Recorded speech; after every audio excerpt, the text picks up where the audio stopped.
Yeah, okay. Here's a fun question. Have you noticed that a lot of really wealthy people take the military seriously?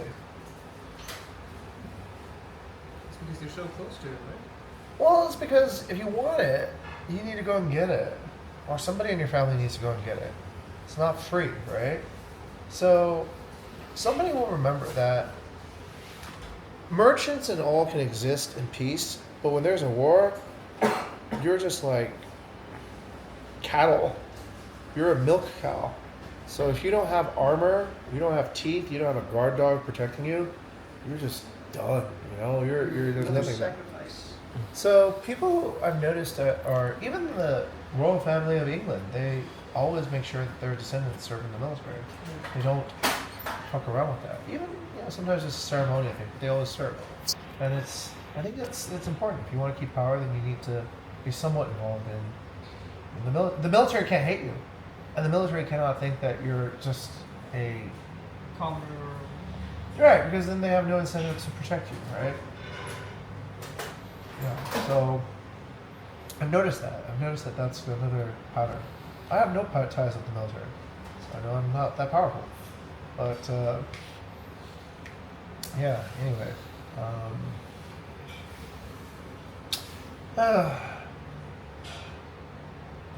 I don't know. One part of me wonders what it's like in the upper realms of Indonesia. The old money, super rich. Well, let's say I was on a golf course in Kamayoran, or I don't know, somewhere in whatever, right? What kind of people would you meet there? What would you be talking about? And what would be kind of like your improved understanding of the mechanism of a nation?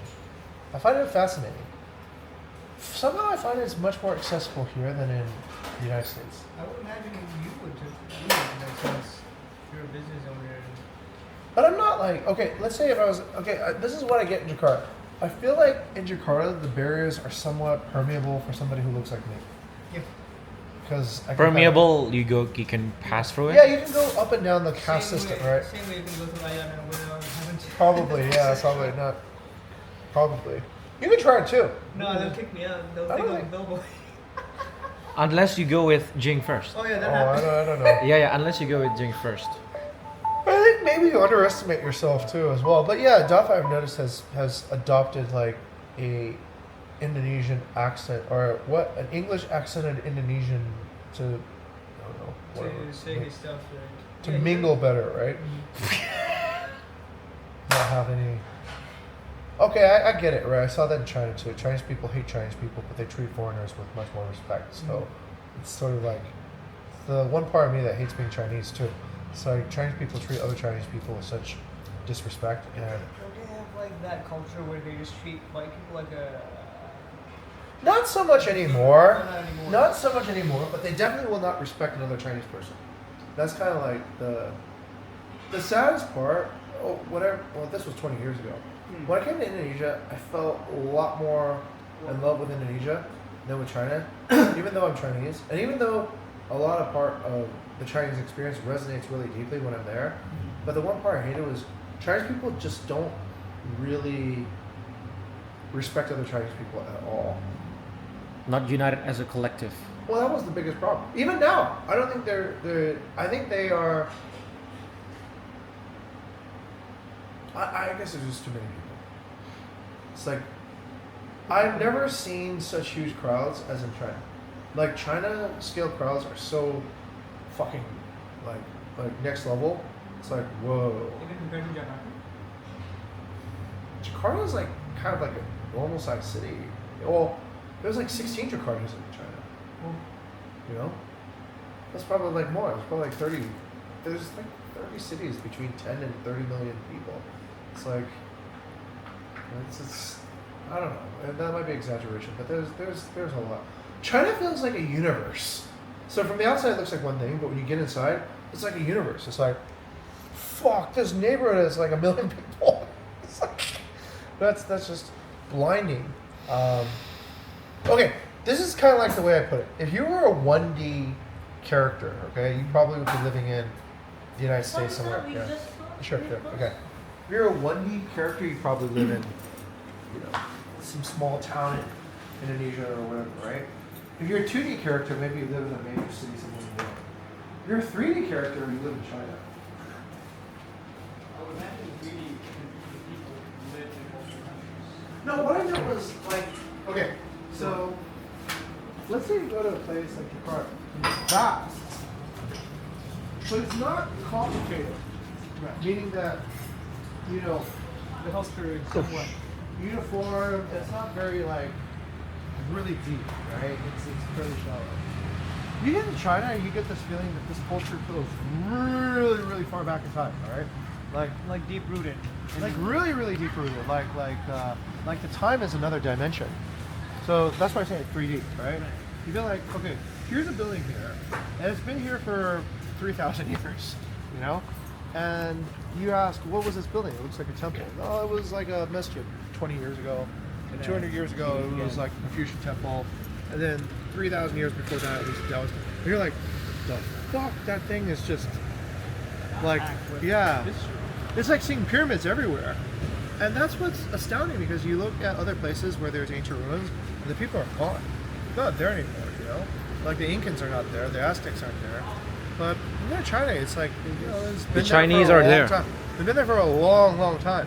And so you get this feeling of utter, like, you'll never really, like in Indonesia, you feel like I could live here for like 20 years, I could probably understand. You know? Where they come from, why they think this way. There's probably like a few and Yeah, I feel like you can understand. But China feels like you could never really understand. It's just like, Endless. it's more endless than science even. I feel like science is a huge frontier too. But I feel like China, if you really, really want to understand it, it's like Chinese people have actually seen so many circumstances. It's so efficient. It's like, if you, like, you know, we say Peter principle, Dunning-Kruger effect, Yeah. whatever. I realize there's a Chinese analogy for Dunning-Kruger. It's really simple. I just said it today on a comment. It's like, the empty bottle makes no sound. The half-filled bottle is noisy. The full bottle is quiet. You like it? You like it?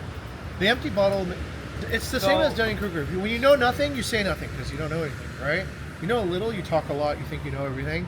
But when you know a lot, you stop talking so much because you realize how much you don't know. Tong kosong nyaring bunyi. Yeah, that's probably like that, yeah. So, But then that doesn't talk when the tongue is penuh. Yeah. yeah. Tongue penuh tak ada bunyinya. So that's what I mean about like in every dimension, in literature, in history, in like thinking, and human experience, and meditation, and all these different branches of knowledge, there's this infinite trajectory backwards. The problem with China is that there's not that much forwards. That's like where I see America comes in, and Europeans come in, or Europeans kind of stop. But America is always thinking about the future, Mars, you know, this other thing. It's kind of like, well, it's because you can believe in whatever you want to believe. It's like I said, a platform of religion. So if you want to believe in the future of humanity, that's how Americans can be more tolerant with homosexuals and transgenders and all these, because they really believe that whatever it is, that something in the future that hasn't happened should be a higher priority than something in the past that has already happened. So as long as that's going to happen, then I guess that makes the next frontier. perhaps. But I mean, Chinese people are learning at geometric rate too now, so I do wonder. I do need to visit China soon, because everybody has said not visiting China is just like, it's just ignorance that needs to stop somehow as quickly as possible. Is that a new proverb from China? No, but I get that feeling. Like, I see certain things that just shock me. Like, for example, there's cities in China that have been built like neon, like the Saudi city, on a single line. They have one central spine that's like 20 lanes, 10 lanes going east, 10 lanes going west, and everything is like, it's like a nervous system, right? Yeah. Everything branches off of that thing. And there's no traffic, it's just a continuous flow. This way, that way. Walk? No, you can't walk, but you could definitely, it's a perfectly designed city for cars. There's no congestion, there's no gridlock. There's no gridlock. Everyone's just going this way. It's futuristic, it's truly futuristic, which means that Chinese people are ready to accept the future too, which is, yeah, I it's like, yeah, that's pretty. They have hands for payment. Hands for payments. Hands eyes for payments. And truly learning from the mistakes of all other people instead of repeating their own mistakes now. So that's kind of like a different thing. Pretty Anyways, cool. yeah, that's. But terrible human rights. Well, I don't know. I haven't been there in 20 years. Yeah.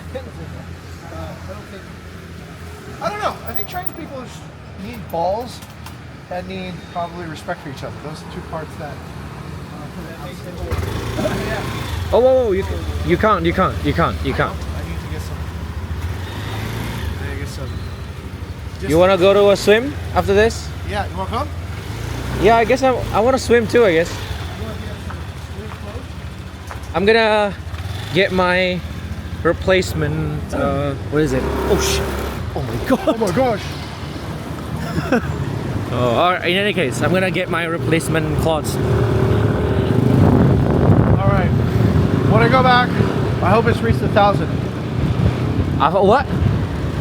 I hope my views have reached 1,000. Wait, where do you plan on putting this vlog? This what? This vlog. Where do you plan on putting? All right. So I've been procrastinating a lot about making YouTube videos and figured out that starting is really the Hardest first step. yeah. So you know what? I'll just start. Yeah. Forgive yourself for your first. Yeah, it's okay. It's okay. I hope that within like about a year, my videos will be like Millions. yeah, hopefully astounding, right? People will look at it and be like, wow, that's like graphics, animations, high data visuals, like kind of like a super intelligence layer on top. Like the best ever food review show. They started off. but like Minority Report, or like a CIA like type of. Oh, type of shit. Yeah. It'll be just like kind of like, yeah, obviously these people know what they're doing. You know? Obviously everyone else just is. Because I think the AI will also help drive this channel, because it's the only channel with facts, right? And AI does need facts. It's a question of whether or not you can get people to want facts. That's the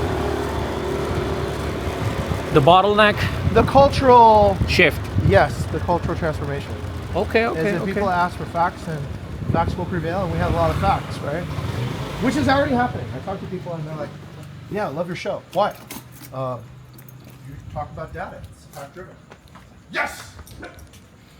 All right. See you in another episode, Jing. See you in another episode. Bye bye. Bye.